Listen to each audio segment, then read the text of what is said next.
أعوذ بالله من الشيطان الرجيم. بسم الله الرحمن الرحيم. الحمد لله رب العالمين. الرحمن الرحيم. مالك يوم الدين. إياك نعبد وإياك نستعين.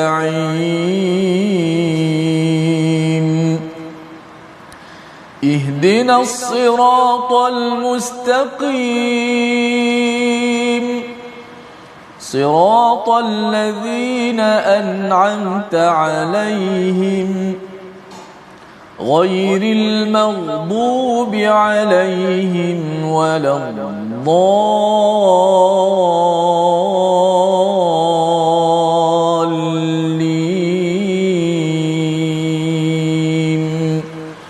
آمين. Assalamualaikum warahmatullahi wabarakatuh. Alhamdulillah. Wassalatu wassalamu ala Rasulillah wa ala alihi wa sahbihi wa man walah, amma ba'd. Alhamdulillah, apa khabar semua sahabat-sahabat Al-Quran, pecinta-pecinta Al-Quran yang saya kasihi sekalian. Kita bertemu lagi dalam My Quran Time Baca Faham Amal. Dan insya-Allah hari ini kita akan meneruskan lagi bacaan tadabbur kita daripada surah Yasin, surah yang sangat masyhur ataupun sangat dekat dengan masyarakat kita. Dan hari ini bukan sekadar kita baca, kita nak memahami isi kandungan muka surat. Antara muka surat hari ini muka surat 444 yang akan kita tadabbur insya-Allah. Sebelum tu sama-sama kita bacakan doa yang doa ringkas kita. Subhanaka la ilma lana illa ma 'allamtana innaka antal alimul hakim. Rabbi zidni ilma. Mudah-mudahan Allah Taala tambahkan kepada kita ilmu yang bermanfaat. Dan insya-Allah pada hari ini sekali lagi kita persilakan Profesor Madya, Dr. Ahmad Sanusi. Apa khabar Doktor? Sila. Alhamdulillah sihat. Terima kasih Ustaz Tirmizi. Alhamdulillahirabbil alamin wassalatu wassalamu ala asyrafil anbiya'i wal mursalin sayyidina Muhammadin wa ala alihi wa ashabihi ajma'in, amma ba'd. Apa khabar tuan-puan, para penonton yang dirahmati Allah sekalian? Mudah-mudahan semuanya berada dalam keadaan yang sihat sejahtera.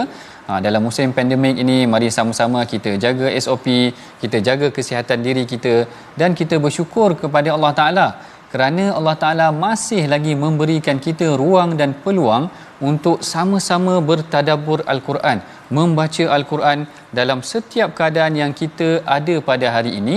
Mudah-mudahan saat ini adalah saat yang direkodkan oleh Allah Ta'ala dan akan menjadi syafaat buat diri kita pada hari akhirat kelak.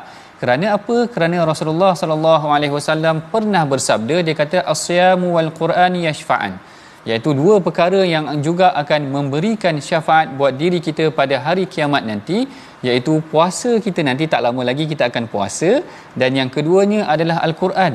Dua perkara ini akan memberikan syafaat, dan hari ini kita bertadabbur. Mudah-mudahan dengan bacaan kita bertadabbur Al-Quran, Al-Quran sendiri yang akan datang menjadi pemberi syafaat buat kita pada hari akhirat kelak. Baik, hari ini kita teruskan lagi pengajian kita dalam surah Yasin, iaitu pada halaman yang ke-444, surah yang sangat dekat dengan kita. Barangkali ada dalam kalangan kita yang tiap-tiap minggu baca Yasin. Sebelum kita telusuri dan kita teroka apakah maksud ataupun tadabbur kita daripada halaman yang ke-444 ini, mari sama-sama kita perhatikan dahulu sinopsis. Apakah dia gambaran umum tentang pengajian kita pada hari ini, iaitu daripada ayat yang ke-55 hingga ayat yang ke-58.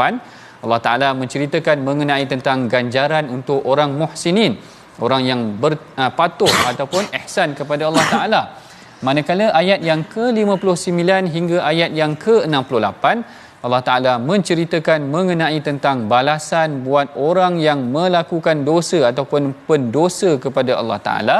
Manakala ayat yang ke-69 hingga ayat yang ke-70, Allah Ta'ala memberikan ataupun Al-Quran memberikan penegasan mengenai tentang kewujudan Allah Subhanahu Wa Ta'ala, keesaannya serta penjelasan pengkhususan isi kandungan Al-Quran.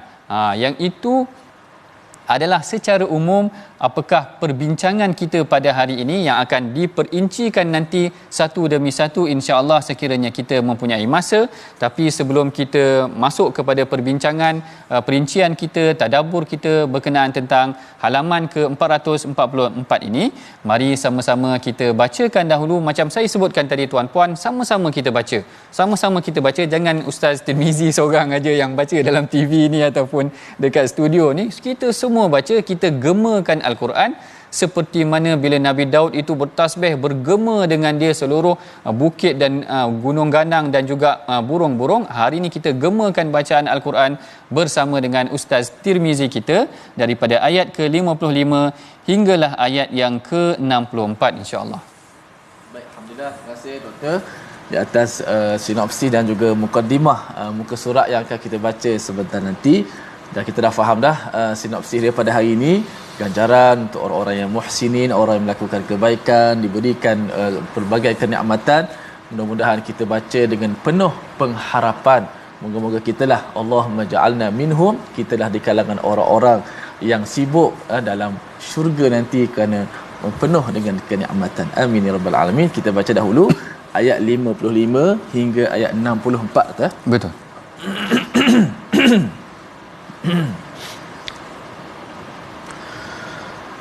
أعوذ بالله من الشيطان الرجيم إن أصحاب الجنة اليوم في شغل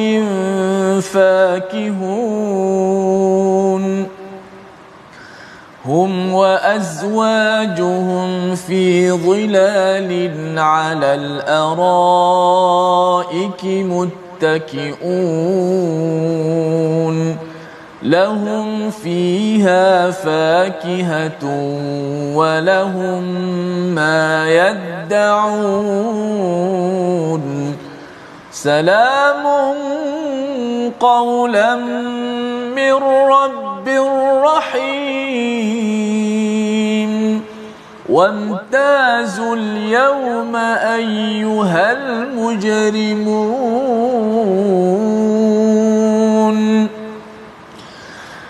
ألم أعهد إليكم يا بني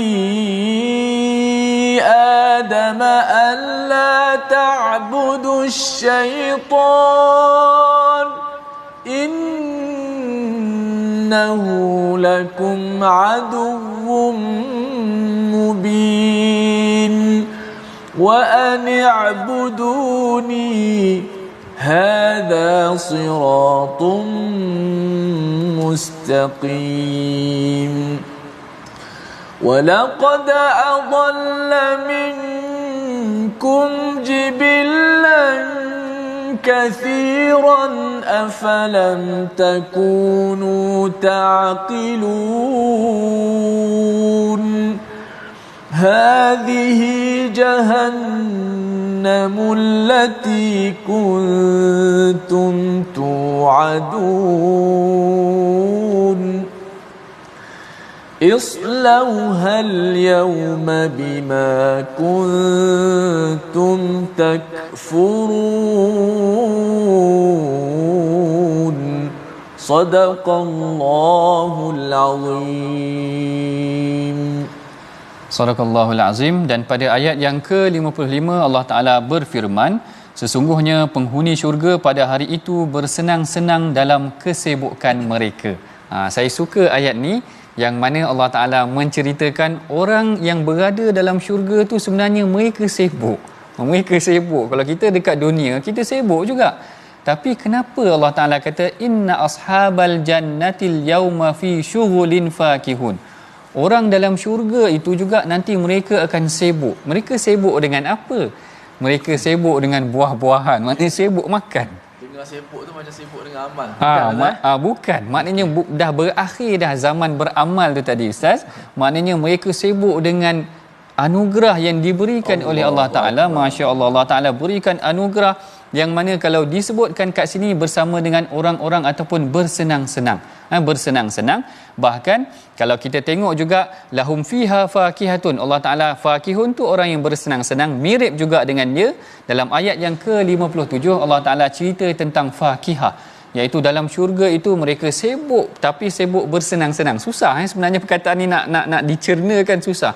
Sibuk ni biasanya penat, tapi dalam Quran Allah Taala kata sibuk bersenang-senang. Maknanya dalam keadaan sibuk tetapi mereka seronok. Tak menang tangan. Tak menang tangan. Kesibukan yang menyeronokkan ni kita tak boleh nak gambar. Allah Taala kata mereka akan sibuk dalam keadaan yang keseronokan. Allahu Akbar. Macam mana gambaran syurga Allah Taala gambarkan dalam surah Yasin yang kita baca setiap minggu. Tapi mungkin agak sukar untuk faham, kita tak dapat hayati.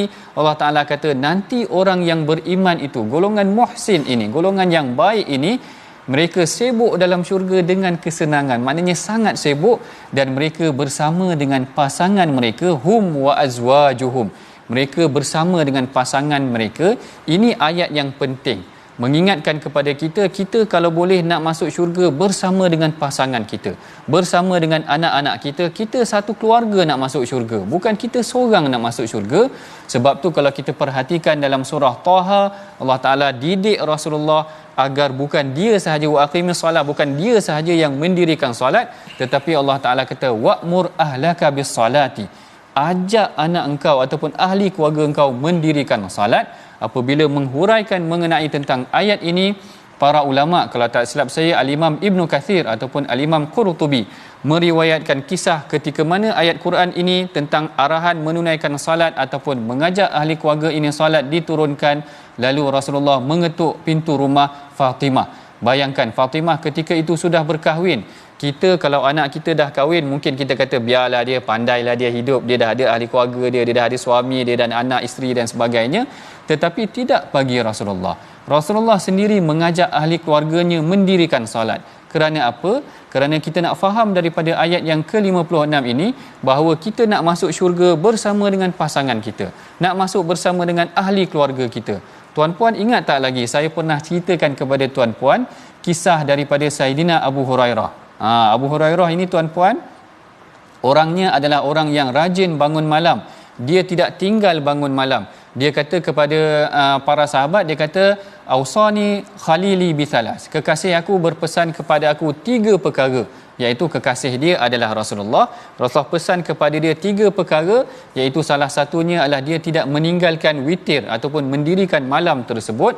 Lalu dia adalah orang yang rajin bangun malam, dan menariknya dalam kisah beliau bukan seorang sahaja bangun malam, 1/3 malam akan diperuntukkan buat dirinya sendiri, 1/3 lagi diperuntukkan untuk isterinya, dan 1/3 lagi dia akan kejut ahli keluarganya ataupun anak-anaknya. Ini yang kita faham daripada hum wa azwajuhum fi dhilalin 'alal araiki muttaqiun. Mereka dan pasangan mereka, ahli keluarga mereka bersama-sama dalam syurga. Kita nak bersama dengan pasangan kita, isteri kita, keluarga kita, anak-anak kita, ibu ayah kita, semua masuk syurga. Kita tak nak ada yang tertinggal nanti. Dan yang menariknya juga, mereka digambarkan sebagai alal araiki muttaqiun. Mereka ni bersandar. Yang ini dihuraikan oleh Al-Imam Ibn Ashur. Apa kata Al-Imam Ibn Ashur? Dia kata perkataan ittikak ni muttaqiun ini adalah keadaan di antara duduk dan berbaring. Susah nak difahami ya. Muttaqi ini adalah nak kata duduk tak duduk, nak kata baring tak baring. Dia bersandar. Macam orang bersantai tepi pantai yang baring. Betul. Baring tak baring, duduk tak duduk. Ustaz Fazrul selalu sebut menyenggeng. Menyenggeng istilah. Itu bahasa apa? Negeri Perak ke apa? Menyenggeng lah, Pantai Timur juga. Bahasa Pantai Timur. Menyenggeng. Saya pun tak baru dengar juga menyenggeng ni, maknanya dia baring tak baring, duduk tak duduk. Betul. Ini ittikak, iaitu muttaqiun, perkataan yang menunjukkan bagaimana gelaran ataupun keadaan ahli syurga itu sangat bersantai. Sebenarnya perkataan muttaqi ini juga pernah digunakan dalam hadis, yang mana hadis Aisyah menceritakan Rasulullah berada dalam keadaan muttaqi, bersandar, santai. Maknanya kan kalau kita tengok orang tepi pantai dia baring macam tu, macam santai, macam tu tengah tengok laut dan sebagainya. Rasulullah berada dalam keadaan yang muttaqi. Tiba-tiba masuk Abu Bakar, yang mana kisah ni semua tuan-puan tahu. Abu Bakar masuk, Rasulullah relax sahaja, relax aja. Masuk Umar pun Rasulullah relax sahaja. Bila masuk Saidina Osman, Rasulullah betulkan tempat duduknya, lalu Rasulullah duduk betul-betul. Yang ni kita faham kerana Rasulullah dia tahu Saidina Osman ini orangnya sangat pemalu. Kalau Rasulullah tak duduk betul-betul, nampak macam santai je, dia tak nak ganggu Rasulullah nanti. Lalu Rasulullah mempersiapkan kedudukannya dan baginda duduk betul-betul. Inilah yang kita faham daripada perkataan muttaqiun ini. Mereka sibuk berseronok dalam syurga. Sibuk ni biasanya penat, tapi sibuk berseronok dalam syurga. Kemudian mereka bersantai dengan ahli keluarga mereka. Dan lahum fiha fakihatun, ada bersama dengan mereka buah-buahan. Sibuk juga, ada dengan apa yang dikehendaki dan ada dengan mereka buah-buahan. Sebelum ni kita pernah sebenarnya membincangkan tentang perkataan buah-buahan ni dalam Al-Quran. Cuma saya simpulkan dua perkara mengenai tentang kenapa Allah Ta'ala selalu sebut tentang buah-buahan dalam Quran. Kalau ikutkan kita, mungkin kita nak kambing golek ke ada dalam Quran, kambing golek ke apa, wagi wadugian ke, macam-macam lah yang kita gambarkan kat situ. Tapi kat sini Allah Ta'ala cerita tentang buah-buahan sahaja. Kenapa buah-buahan? Kenapa Allah Ta'ala cerita tentang buah-buahan? Jadi saya simpulkan ada dua perkara. Yang pertama, buah-buahan ni menggambarkan ahli syurga tu sebenarnya tidak lapar. Kerana bila dihidangkan buah ni, orang tak lapar sebenarnya tuan-puan.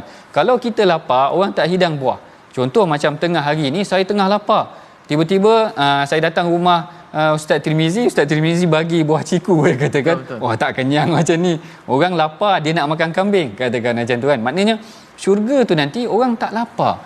Hanya disediakan buah-buahan kerana kemewahan syurga tu. Kan kalau kita tengok rumah-rumah orang besar, dihidangkan meja makan dia ada buah anggur, buah-buahan yang mahal. Kalau Jepun tu ada buah tembikai dia yang mahal. Maknanya syurga tu digambarkan orang tidak lapar dan mereka sibuk dengan benda-benda yang buah-buahan ni. Mana makan bukan sebab kelaparan. Betul, makan bukan sebab kelaparan. Dia makan, orang kata makan main-main. Macam seronok-seronok. Masya-Allah, keindahan syurga yang Allah Taala gambarkan dengan kemewahan, dengan buah-buahan, makan main-main, mereka tidak lapar. Dan yang keduanya itu tadi, buah-buahan ini menggambarkan juga kemewahan lah. Kerana biasanya buah-buahan ni diberikan ataupun dimiliki oleh orang-orang yang ada dessert lepas makan dia. Mungkin kita kalau lepas makan malam dah tak ada dah hidangan-hidangan seterusnya.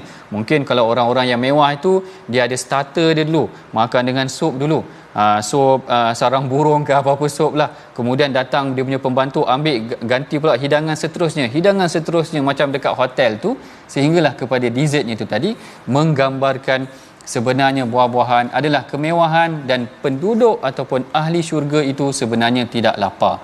Dan kemuncaknya, kemuncak ni yang paling saya suka sebenarnya, yang ditarik tadi, yang Ustaz Tirmizi tarik sikit tadi bacaan dia, yang mana kalau kita perhatikan sebahagian imam kita, ustaz-ustaz kita akan ulang perkataan ini 3 kali ketika mana mereka membaca surah Yasin. Mereka ulang salamun qaulam mir rabbir rahim, iaitu salamun, iaitu ucapan salam qaulan mir rabbir rahim, daripada Tuhan yang penyayang. Ini sebenarnya nikmat yang paling luar biasa sebenarnya dalam syurga tuan-puan. Kerana apa? Allah Ta'ala beri salam kepada ahli syurga. Allahu Akbar. Yang ni cuba bayangkan bagaimana selama ni kita kalau orang jumpa dan beri salam kepada kita, kalau Agong beri salam pun kita dah bangga, dia greet and meet kita kan, dia jumpa, dia greet kita. Ini Allah Ta'ala beri salam kepada kita. Allah Ta'ala kata salamun qaulan mir rabbir rahim. Salamun, ucapan salam daripada Tuhan yang Maha Penyayang. Allahu Akbar. Inilah sebab tu bila kita baca Yasin, sebahagian ustaz kita walaupun tidak disebutkan dalam hadis, mereka mengulang-ulang ucapan ini, salamun qaulan mir rabbir rahim, salamun qaulan mir rabbir rahim, kerana mereka rindukan ucapan salam daripada Allah Ta'ala sendiri. Ini adalah kemuncaknya kita mendapat kasih rahmat daripada Allah Ta'ala itu sendiri. Perkara ini disebutkan sendiri oleh Al-Imam Ibn Kathir. Apa Al-Imam Ibn Kathir kata? Beliau meriwayatkan hadis daripada Sayyidina Jabir. Sayyidina Jabir kata Rasulullah menceritakan, bainama ahlul jannati fi na'imihim, ketika mana ahli syurga sibuk dengan kenikmatan mereka, keseronokan mereka, seronok sangat dalam syurga, sibuk dengan keseronokan. Dia kata sata'a lahumun nur, dia kata tiba-tiba datang cahaya yang menyinar. Cahaya yang menyinar, tiba-tiba mereka mendengar assalamualaikum ya ahlal jannati. Allah. Selamat sejahteralah kamu wahai ahli syurga. Mereka tersentak Kerana yang datang itu ada yang kata, ada yang menafsirkannya malaikat yang memberi salam mewakili daripada Allah Ta'ala sendiri. Tetapi kebanyakannya, sebagai contoh, Al-Imam Ibnu Abbas sendiri, Saidina Ibnu Abbas sendiri menyebutkan yang mana Allah Ta'ala sendiri yang menyampaikan salam, memberikan berita gembira kepada orang-orang yang beriman.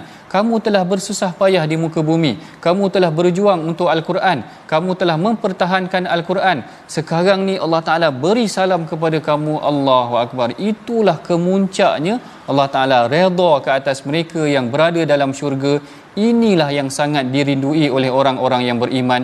Inilah yang selalu kita ulang, salamun qaulam mir rabbir rahim, salamun qaulam mir rabbir rahim.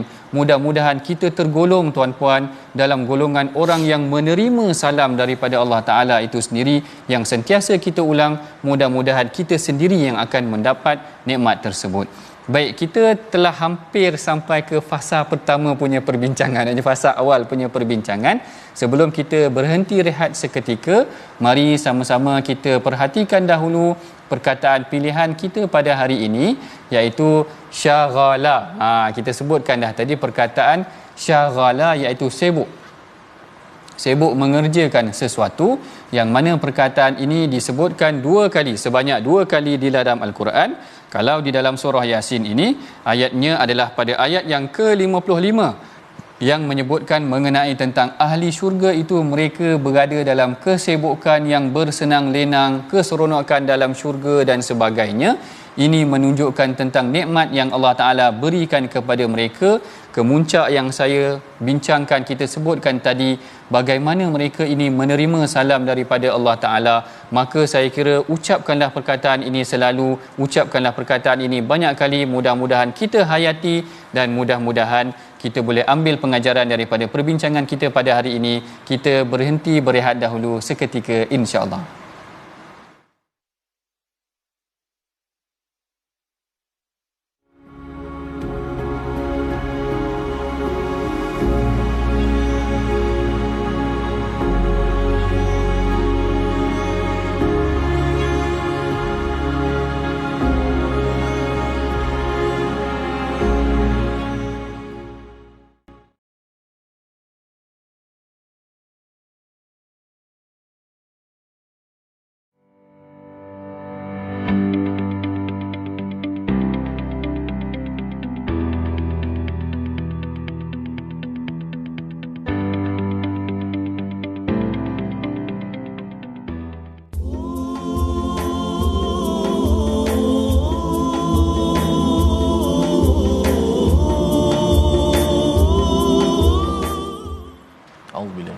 Bismillahirrahmanirrahim.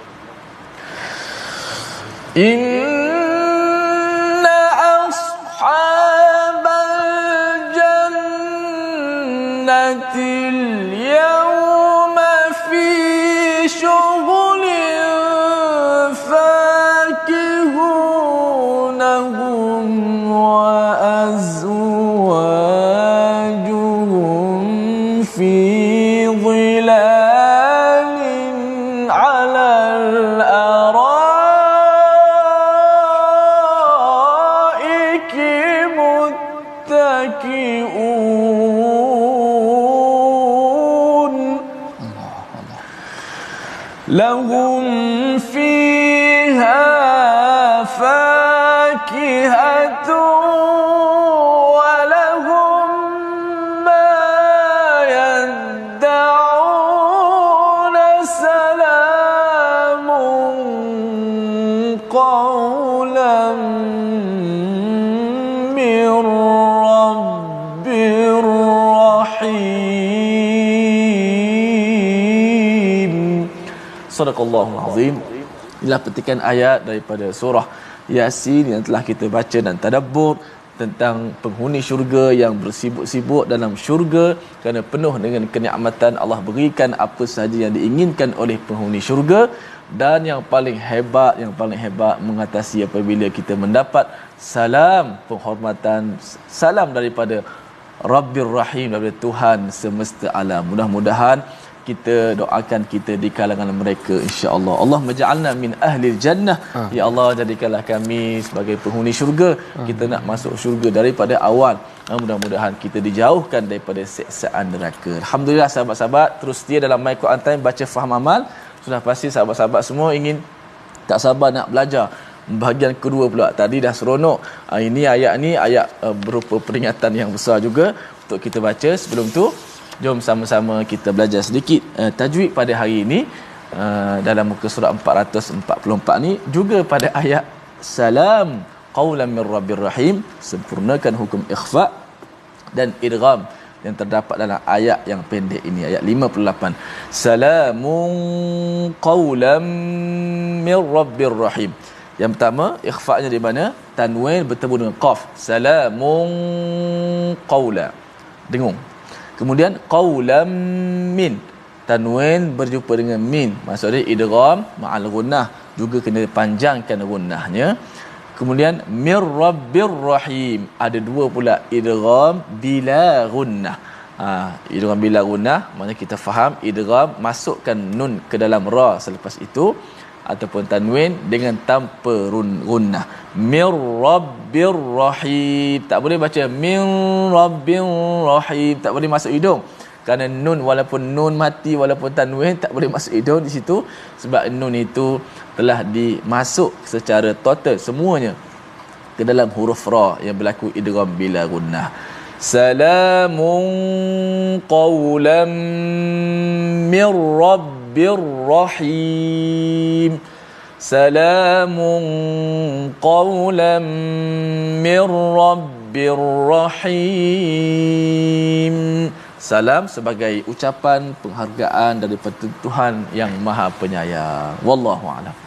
Wallahu a'lam. Terima kasih Ustaz Tirmizi kita yang sentiasa membimbing kita, memperbaiki bacaan kita. Mudah-mudahan dengan ilmu-ilmu tajwid itu dapat mempertepatkan lagi, maknanya tepat bacaan kita, sehingga bacaan seperti mana yang diajarkan oleh baginda Nabi SAW. Baik, dalam sesi yang kedua ini kita akan bincangkan ayat yang seterusnya. Tapi sebelum kita bincang tentang ayat-ayat perincian mengenai tentang apa lagi yang akan berlaku pada hari kiamat nanti, kita bacakan dahulu ayat daripada ayat yang ke-65 sehingga ayat yang ke-70 menceritakan tentang keadaan orang-orang yang mengingkari Allah Ta'ala. Bacaan kita akan dipimpin oleh Ustaz Tirmizi kita. Boleh Ustaz? Silakan Ustaz. Baik, insya-Allah sahabat-sahabat sekalian, kita nak baca ayat yang ke-65 hingga ayat 70 surah Yasin muka surat 444. Jom sama-sama kita baca.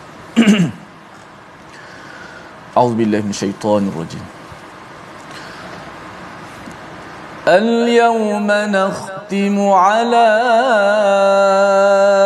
أفواههم وتكلمنا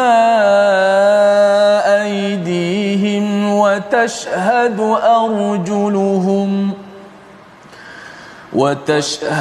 أرجلهم بما كانوا يكسبون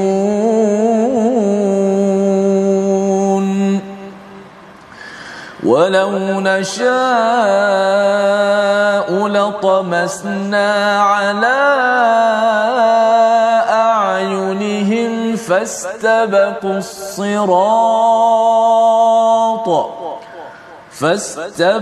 الصراط فأنى يبصرون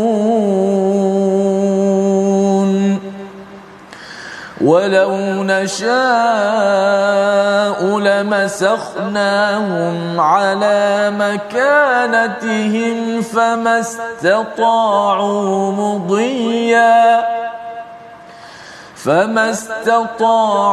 مضيا ولا يرجعون ومن نعمره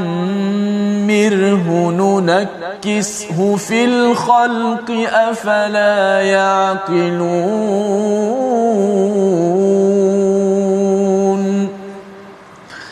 وما علمناه الشعر وما ينبغي له إن هو إلا ذكر وقرآن مبين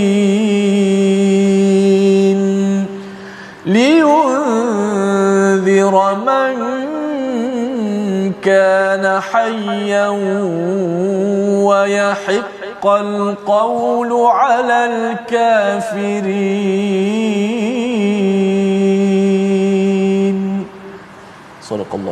Sadaqallahul Azim. Dalam ayat yang ke-65 Allah Ta'ala berfirman, maka pada hari ini kami tutup mulut mereka, sementara tangan mereka akan berkata kepada kami dan kaki mereka akan memberi kesaksian terhadap apa yang dahulu mereka kerjakan. Perhatikan ayat ini sebenarnya adalah ayat ancaman yang mana Allah Ta'ala beri peringatan, warning kepada kita bahawa nanti pada hari kiamat bukan mulut kamu yang berbicara, tetapi tangan-tangan dan kaki-kaki kamu yang akan menjadi saksi atas perbuatan yang kamu lakukan.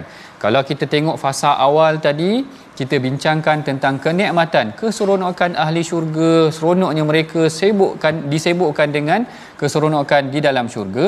Manakala part yang kedua, bahagian yang kedua, Allah Ta'ala menceritakan pula dalam ayat yang ke-59, wamtazul yauma ayyuhal mujrimun, wahai orang yang melakukan dosa, berpisahlah kamu. Maknanya kamu tidak boleh duduk bersama dengan orang-orang yang muhsin, orang-orang yang melakukan ketaatan ini.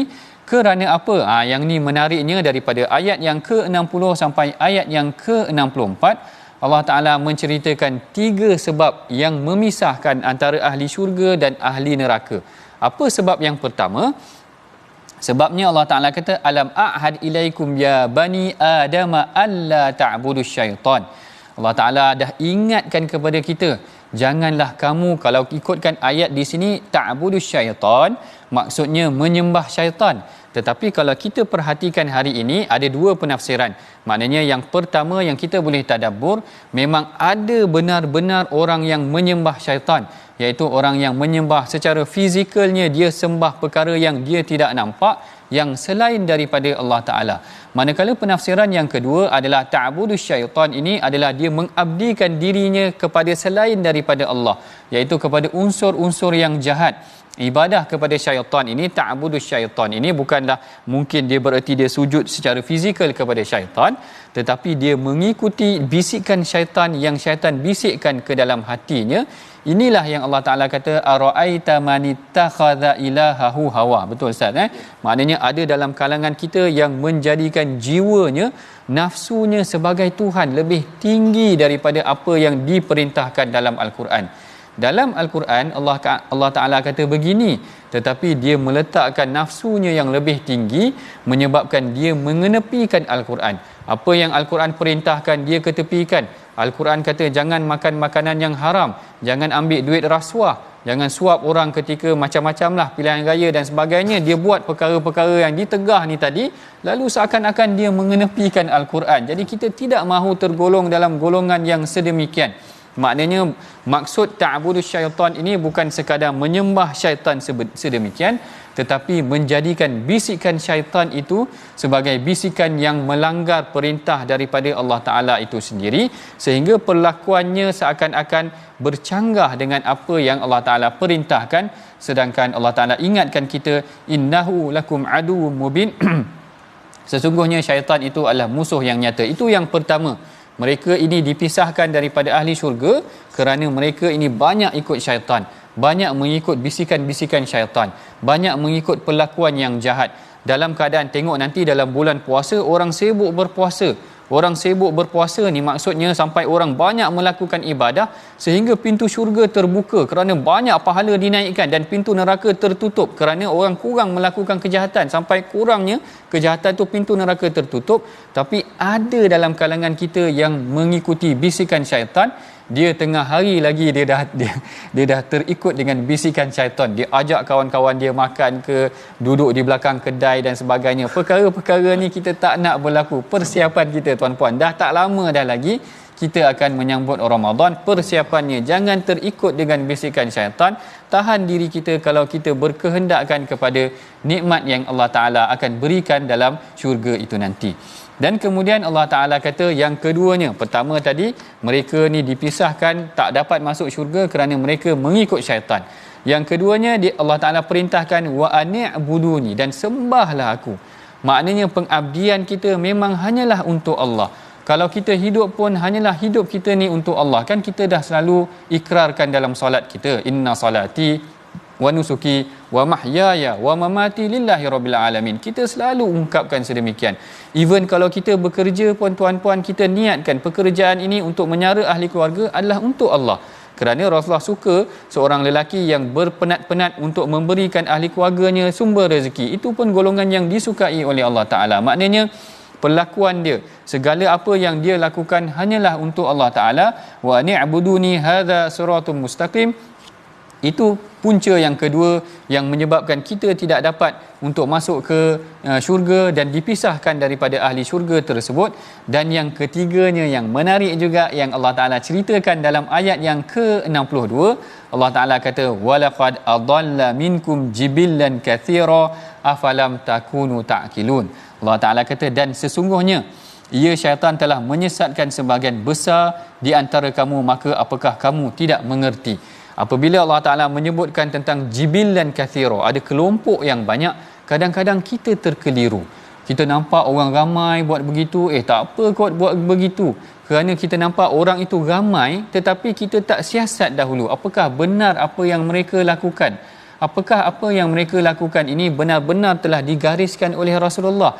Disebabkan kerana kita tengok ramai orang buat sedemikian, kita pun ikut orang buat sedemikian, sedangkan kita tidak pasti barangkali apa yang dilakukan oleh mereka itu sebenarnya adalah terdedah ataupun terpedaya dengan bisikan syaitan, sehingga Allah Ta'ala mengingatkan kita afalam takunu ta'qilun. Yang kemuncaknya, kalau tadi kemuncaknya Allah Ta'ala beri salam kepada ahli syurga, yang ini Allah Ta'ala tunjukkan kepada mereka melalui para malaikat. Allah Ta'ala kata hadhihi jahannamul lati kuntum tu'adun. Inilah dia neraka jahannam yang kamu dulu pernah diperingatkan. Allahu Akbar. Ini menakutkan kita tuan-puan. Kalau kita baca tentang sifat neraka dalam Al-Quran ini sahaja sebenarnya sudah memadai. Bayangkan dalam surah Tahrim Allah Ta'ala ceritakan waquduhan nas wal hijarah, yang menjadi bahan bakar neraka itu adalah batu dan manusia itu sendiri. Batu ni ada yang kata batu berhala. Tetapi cuba kita fikirkan sama-sama, macam mana batu boleh jadi bahan bakar? Maknanya nak menunjukkan terlalu panas api neraka Allah Ta'ala tu. Bahkan dalam sebuah hadis yang sahih, Rasulullah menceritakan neraka ini setiap kali manusia dimasukkan ke dalamnya, dia tanya hal min mazid, apakah ada lagi orang nak masuk ke dalam neraka? Apakah ada lagi orang nak masuk ke dalam neraka? Menggambarkan luas neraka tu menerima orang yang akan bakal masuk ke dalamnya. Dalam sebuah hadis yang lain pula lagi, Rasulullah menceritakan tentang kedalaman neraka itu jarak 70 tahun perjalanan masa. Tidak disebutkan masanya, berapa panjang masanya. Tetapi bayangkan kalau Rasulullah kata idza rumiya hajarun, kalaulah satu batu itu dicampakkan ke dalam neraka selama 70 masa, tak sampai kepada dia punya bawah tu lagi, dia punya apa, dasar neraka tu lagi.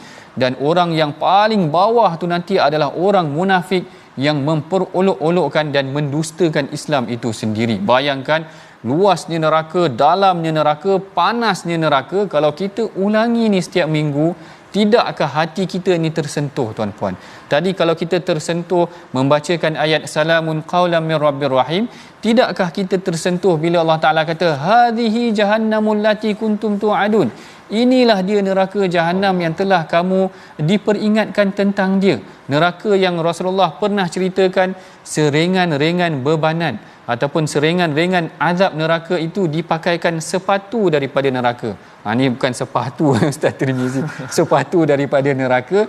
Bila dipakai sepatu daripada neraka tu tadi, menggelegak muh dia, apa, otak dia tu tadi, menggambarkan Allahu Akbar, begitu menakutkan. Sebenarnya page ini sahaja tuan-puan, halaman ini sahaja sebenarnya sudah memadai untuk menggetarkan jiwa kita sebenarnya.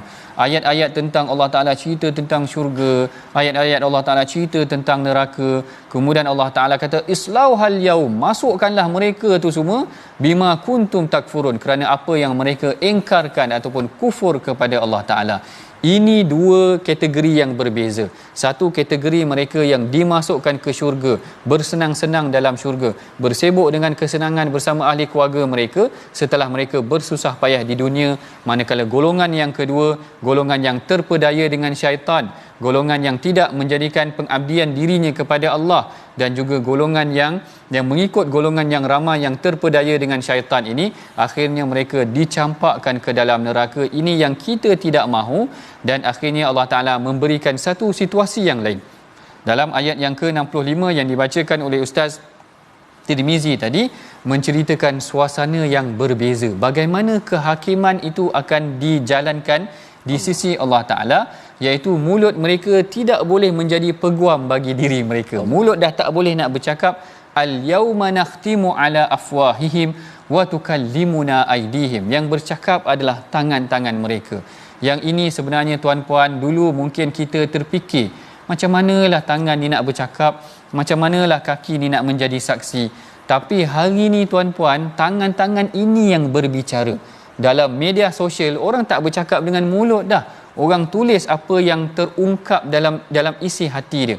Percayalah tuan-puan, apa yang ditulis oleh manusia dalam media sosial tu kadang-kadang lebih menakutkan daripada apa yang dia boleh ungkapkan. Yang ni selalu saya ulang dan ingatkan, bahawa kadang-kadang kalau kita bercakap ni, kita segan lagi dengan orang. Kita segan, kita bercakap tak betul, tapi apa yang kita tulis tu kadang-kadang tak ada segan. Kalau tuan-puan baca dalam media sosial, sama ada dalam Facebook ke, sama ada dalam Twitter ke, dalam WhatsApp ke, dalam Instagram ke, kadang-kadang orang kutuk tu, kalau kita berdepan dengan dia, dia tak akan kutuk macam tu. Kalau dia berdepan dengan kita, kita cakap dengan dia, mulut dia boleh terkawal lagi, mungkin ada perasaan malu lagi. Tetapi apa yang ditulis dengan jarinya dalam media sosial kadang-kadang mengungkapkan apa yang ada dalam hati dia. Kita tak sangka dia boleh cakap macam tu dalam WhatsApp ke, dalam Facebook mereka. Kalau dulu kita tak dapat faham situasinya bagaimana, hari ini kita dapat gambaran bagaimana tangan-tangan itu yang akan bertutur, bagaimana tangan-tangan itu yang akan bercakap. Tangan akan menaip ataupun mengeluarkan apa yang pernah diungkapkan dalam isi hati kita. Kita sangat takut kalau orang tahu isi hati kita, tapi hari ini orang menulis apa yang ada dalam isi hati mereka tanpa mereka lafazkan daripada mulut mereka. Ini yang kita bimbangkan tuan-puan. Inilah pengajaran juga yang menarik daripada ayat yang ke-65, bagaimana Allah Ta'ala mengingatkan kita hari akhirat nanti manusia akan bercakap dengan tangan mereka. Hari ini kita saksikan jari jemari manusia boleh menulis fitnah macam-macam perkara yang tidak berlaku, lebih teruk apa yang mungkin diungkapkan daripada mulut mereka. Lalu Allah Ta'ala ingatkan dalam ayat yang ke-65, nanti mulut dah tak berbicara. Yang akan berbicara hanyalah tangan dan kaki mereka menjadi saksi atas perlakuan maksiat yang mereka lakukan. Allahu Akbar. Saya teringat, saya tak pasti kisah ni sahih ataupun tak Ustaz Tirmizi, tapi saya teringat waktu saya baca dulu, kalau tak salah dalam buku tentang kisah Saidina Umar, bila mana dia berdoa kepada Allah Ta'ala, tuan-puan, dia menangis. Dia menangis sebab dia tengok tangan dia. Bila tengok tangan ni, kita tahu tangan ni lah yang kita buat dosa, tangan ni lah yang kita mohon kepada Allah Ta'ala. Allahu Akbar. Saidina Umar menangis, tuan-puan, bila dia tengoklah tangan ni lah yang aku buat dosa dulu, sembah berhala ke, buat binaan berhala dia ke, tapi dalam masa yang sama kita memohon Allah Ta'ala dengan tangan kita sendiri. Sepatutnya bila kita berdoa, kita tengok tangan kita, kita pun boleh jadi insaf, kerana tangan inilah yang akan menjadi saksi. Bila berdoa tu nanti renung tangan kita ni, kerana tangan ini yang akan jadi saksi, yang akan bertutur dengan Allah Ta'ala pada hari kiamat. Maknanya memadai dengan diri kita sendiri sebenarnya sebagai peringatan buat diri kita. Dan akhirnya ayat yang ke-6 dan ke-66 dan 67 tu, Allah Ta'ala menceritakan tentang bagaimana nanti Allah Ta'ala akan menghapuskan penglihatan, dan sekiranya kami mampu. Tengok Allah Ta'ala kata, walau nasya'u la tamasna ala a'yunihim fastabaqus sirata fa anna yubsirun walau nasya' lamasakhnahu ala makanatihim famastata'u mudiyyan wala yarji'un. Yang ini adalah ayat-ayat ancaman perlian kepada mereka. Kalau Allah Ta'ala nak hinakan mereka di muka bumi, Allah Ta'ala berikan kehinaan, tetapi pengajaran ataupun kehakimannya nanti akan Allah Ta'ala temukan pada hari akhirat kelak. Dan di akhir halaman ini Allah Ta'ala tutup tentang sifat Al-Quran. Ini juga yang paling penting sebenarnya, tuan-puan. Apa yang kita belajar adalah sebenarnya tadabbur dan muhasabah daripada Al-Quran. Apa sifat Al-Quran ini? Allah Ta'ala kata, in huwa illa zikrun wa Quranun mubin. Inilah dia peringatan yang perlu kita pelajari. Inilah yang disebutkan dalam Al-Quran. Inilah yang perlu kita tadabburkan daripada ayat halaman ke-444 ini. Sebelum kita mengakhiri perbincangan kita, mari sama-sama kita saksikan resolusi pengajaran yang kita boleh praktikkan, amalkan selepas daripada pengajian kita pada hari ini. Yang pertama, kita hendaklah berusaha walaupun sukar di dunia kerana ganjarannya sangat besar pada hari kiamat nanti tuan-puan. Yang kedua, abdikan diri, ubudiyah tadi, abdikan diri kepada Allah sebenar-benar pengabdian dan berhati-hati dengan tipu daya syaitan. Dan yang ketiga, jaga mulut kita tuan-puan, kaki dan tangan agar ia tidak menghina kita nanti pada hari akhirat. Itulah dia kesimpulan dan resolusi yang boleh kita amalkan nanti insya-Allah. Bagi mengakhiri pengajian kita, mari sama-sama kita berdoa agar tergolong dalam golongan yang dimasukkan syurga dan dijauhkan daripada neraka yang akan dipimpin oleh Ustaz Tirmizi kita. Silakan Ustaz. Bismillahirrahmanirrahim. Alhamdulillah wassalatu wassalamu ala Rasulillah. Allahumma inna nas'alukal jannah wa ma qarraba ilaiha min qawlin wa amal. Amin. Wa na'udzubika minan nar wa ma qarraba ilaiha min qawlin wa amal. Amin. Ya Allah, Tuhan kami, jadikanlah ya Allah tangan kami tangan yang sentiasa membelek mushaf Al-Quran, tangan Amin. Yang sentiasa membuat kebaikan, tangan yang sentiasa menghulurkan bantuan kebaikan, tangan yang sentiasa menghulurkan infak, Amin. Tangan yang menulis kebaikan, tangan yang sentiasa menjadi saksi untuk kebaikan kami ya Allah. Amin. Ya Allah ya Tuhan kami, jadikanlah Al-Quran yang kami baca sentiasa menyerap dalam hati-hati kami untuk kami melakukan amal soleh ya Allah. Amin. Janganlah kau biar hari yang berlalu dalam hidup kami tanpa amal kami bertambah ya Allah. Amin. Ya Allah, janganlah kau biarkan umur kami bertambah tetapi amalan kami tidak bertambah ya Allah. Berkatilah umur kami ya Allah, berkatilah masa kami ya Allah. Kurniakanlah kami syurga ya Allah, jauhkanlah kami daripada azab-Mu ya Allah. Ya Rahman ya Rahim. Wa sallallahu ala sayyidina Muhammad wa ala alihi wasahbihi wasallam. Walhamdulillahirabbil alamin. Alhamdulillah. Begitulah kita belajar surah Yasin sebentar tadi. Banyak sekali pengajaran. Lepas ni kita dah baca surah Yasin, bukan sekadar baca, kita dah boleh baca dengan kefahaman. Kerana sangat berbeza apabila kita baca Al-Quran tanpa memahami, benar dapat kebaikan, dapat pahala. Tapi bila kita baca dengan memahami isi kandungan Al-Quran, sudah pasti bukan sekadar bacaan yang kita baca, tetapi bacaan yang datang daripada hati kita. Mudah-mudahan menjadikan kita insan yang cemerlang dunia dan juga di hari akhirat. Baiklah, kita mengajak kepada semua sahabat-sahabat untuk kita berjuang dalam wakaf ataupun tabung gerakan Al-Quran.